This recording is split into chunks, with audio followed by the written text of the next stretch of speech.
নমস্কাৰ বন্ধুসকল, আজি আকৌ এটা নতুন ভিডিঅ'ৰ মজিয়ালৈ সকলোকে স্বাগতম। এটা অদ্ভুত প্ৰশ্ন, মানুহৰ মৃত্যুৰ পিছত কি হয়? আমাৰ মৃত্যুৰ পিছত আমি কেনেধৰণে অনুভৱ কৰিব পাৰিম? শৰীৰটো জুইত দাহ যাব, মাটিৰ লগত মিলি যাব, কিন্তু আত্মা আৰু চেতনাৰ কি হ'ব? আমাৰ মৃত্যুৰ পিছত আমি গম পামনে আমাৰ মৃত্যু হ'ল বুলি? এনে বহু প্ৰশ্নৰ উত্তৰ বিচাৰি সাধাৰণ মানুহৰ উপৰিও বৈজ্ঞানিকেও ৰিচাৰ্চ অব্যাহত ৰাখিছে। এই পৃথিৱীত এটা প্ৰকৃতিৰ নিয়ম আছে, জন্ম হ'লে মৃত্যু হ'বই লাগিব। সেয়া লাগিলে গছ বনেই হওক, জীৱ জন্তু বা মানুহ, মৃত্যু অনিবাৰ্য। এই পৃথিৱীত প্ৰায় 4200 বেলেগ বেলেগ ধৰ্মৰ মানুহ আছে আৰু প্ৰত্যেক ধৰ্মতেই এই বিষয়ত বেলেগ বেলেগ মতামত আগবঢ়োৱা দেখা যায়। বিভিন্ন ধৰ্মৰ মতে মৃত্যুৰ পিছত ভাল মানুহৰ স্বৰ্গৰ প্ৰাপ্তি হয় আৰু বেয়া মানুহৰ নৰক। স্বৰ্গত সুখ শান্তি আৰু নৰকত কৰ্ম অনুযায়ী শাস্তি। গতিকে আমি ভাল কাম কৰিব লাগে। কিন্তু সঁচাকৈয়ে এনেকুৱা হয়নে? মৃত্যুৰ পিছত ভাল মানুহৰ বাবে স্বৰ্গত স্থান আৰু বেয়া মানুহৰ বাবে নৰকত স্থান? বা এনেকুৱাও হয় নেকি যে মৃত্যুৰ পিছত শৰীৰৰ পৰা আত্মা বাহিৰ হৈ গ'ল আৰু অলপ আঁতৰত ৰৈ চাই আছে তেওঁৰ শৰীৰৰ লগত কি হৈ আছে? ভাবি আচৰিত নালাগেনে? আমি জীয়াই থকাৰ সময়লৈকে নিজৰ উপস্থিতি অনুভৱ কৰিব পাৰোঁ। ইয়াক কনচিয়াছনেছ বুলি কোৱা হয়। কিন্তু ভাবি চাওক, মৃত্যুৰ পিছত ইয়াক ফিল কৰিব পাৰিবনে? ৰাতি শুই থাকোঁতে কেতিয়াবা নিজকে অকলশৰে কোনোবা নিজান ঠাইত বহি থকা সপোনত দেখে নেকি? কেতিয়াবা ওখ ঠাইৰ পৰা সৰি পৰা আৰু কেতিয়াবা শূন্যত উপঙি থকা অনুভৱ কৰিছে নেকি? মন কৰিব, কেতিয়াবা ওখ ঠাইৰ পৰা পৰাৰ পিছত মাটিত পৰা আগমুহূৰ্তত সপোন ভাঙি যায় বা টোপনিৰ পৰা সাৰ পাই যায়। ইয়াৰ কাৰণ কি জানেনে? আমি দেখা সপোনবোৰ আমাৰ মগজুৱে দেখুৱায় আৰু আমাৰ মগজুৱেও নাজানে মৃত্যুৰ পিছত কি হয়। তেন্তে এই প্ৰশ্নৰ উত্তৰ ক'ত পাম? এনেবোৰ প্ৰশ্নৰ উত্তৰ সেইসকল লোকৰ পৰাই জানো আহক, যিসকলে মৃত্যুৰ দুৱাৰমুখলৈ গৈও উভতি আহিছে। এই বিষয়ত তেওঁলোকে বা কি কয়? ইয়াক নিয়েৰ ডেথ এক্সপিৰিয়েঞ্চ বুলি কোৱা হয়। এনে ঘটনা প্ৰায় শুনিবলৈ পোৱা যায়। এনে ঘটনাৰ সংখ্যা ভাৰততো নোহোৱা নহয়।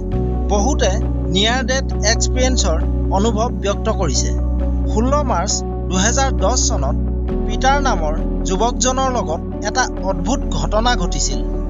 পিটাৰে কয় যে বাথৰুমৰ টাবত গা ধুবৰ বাবে পানীত ডুব মাৰোঁতে তেওঁ যিটো এক্সপিৰিয়েঞ্চ কৰিলে কেতিয়াও পাহৰিব নোৱাৰে। তেওঁৰ আত্মাই তেওঁৰ শৰীৰ ত্যাগ কৰিছিল। চাৰিওফালে আন্ধাৰ নামি আহিছিল আৰু সেই আন্ধাৰৰ মাজত এটা পোহৰৰ ৰাস্তাৰ কিছু দূৰত এজনী ছোৱালী ৰৈ আছিল। তেওঁক সোধা হৈছিল যে তেওঁ পুনৰ উভতি যাব বিচাৰে নে নাই। আন এটা ঘটনা 2011 চনৰ। এজন ব্যক্তিৰ হৃদৰোগৰ অপাৰেশ্যন কৰা হৈছিল, কিন্তু চিকিৎসকৰ কিছু ভুলৰ বাবে তেওঁৰ হৃদযন্ত্ৰত কিছু অসুবিধাই দেখা দিলে। চিকিৎসকৰ মতে ব্যক্তিজনৰ মৃত্যু হৈছে। কম্পিউটাৰ ছিগনেলেও তেওঁৰ মৃত্যু হোৱাকে প্ৰমাণ কৰিলে। শেষত ডক্টৰে চাৰ্জাৰী সামৰিলে।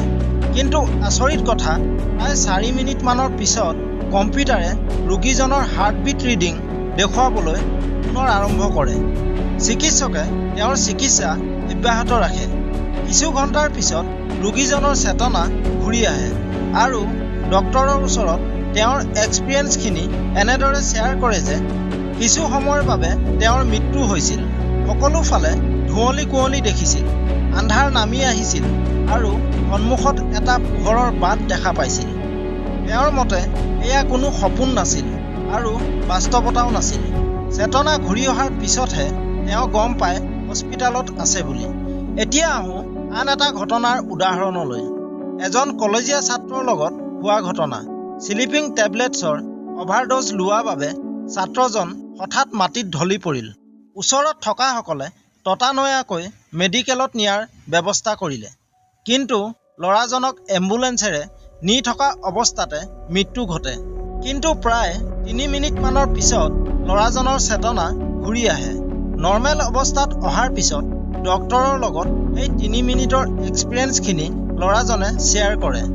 ল'ৰাজনৰ মতে তাৰ শৰীৰৰ পৰা আত্মা বাহিৰ হৈ গৈছিল। ল'ৰাজনে কয় যে সি মৃত্যু হোৱাৰ পিছতো জীৱিত হৈছে।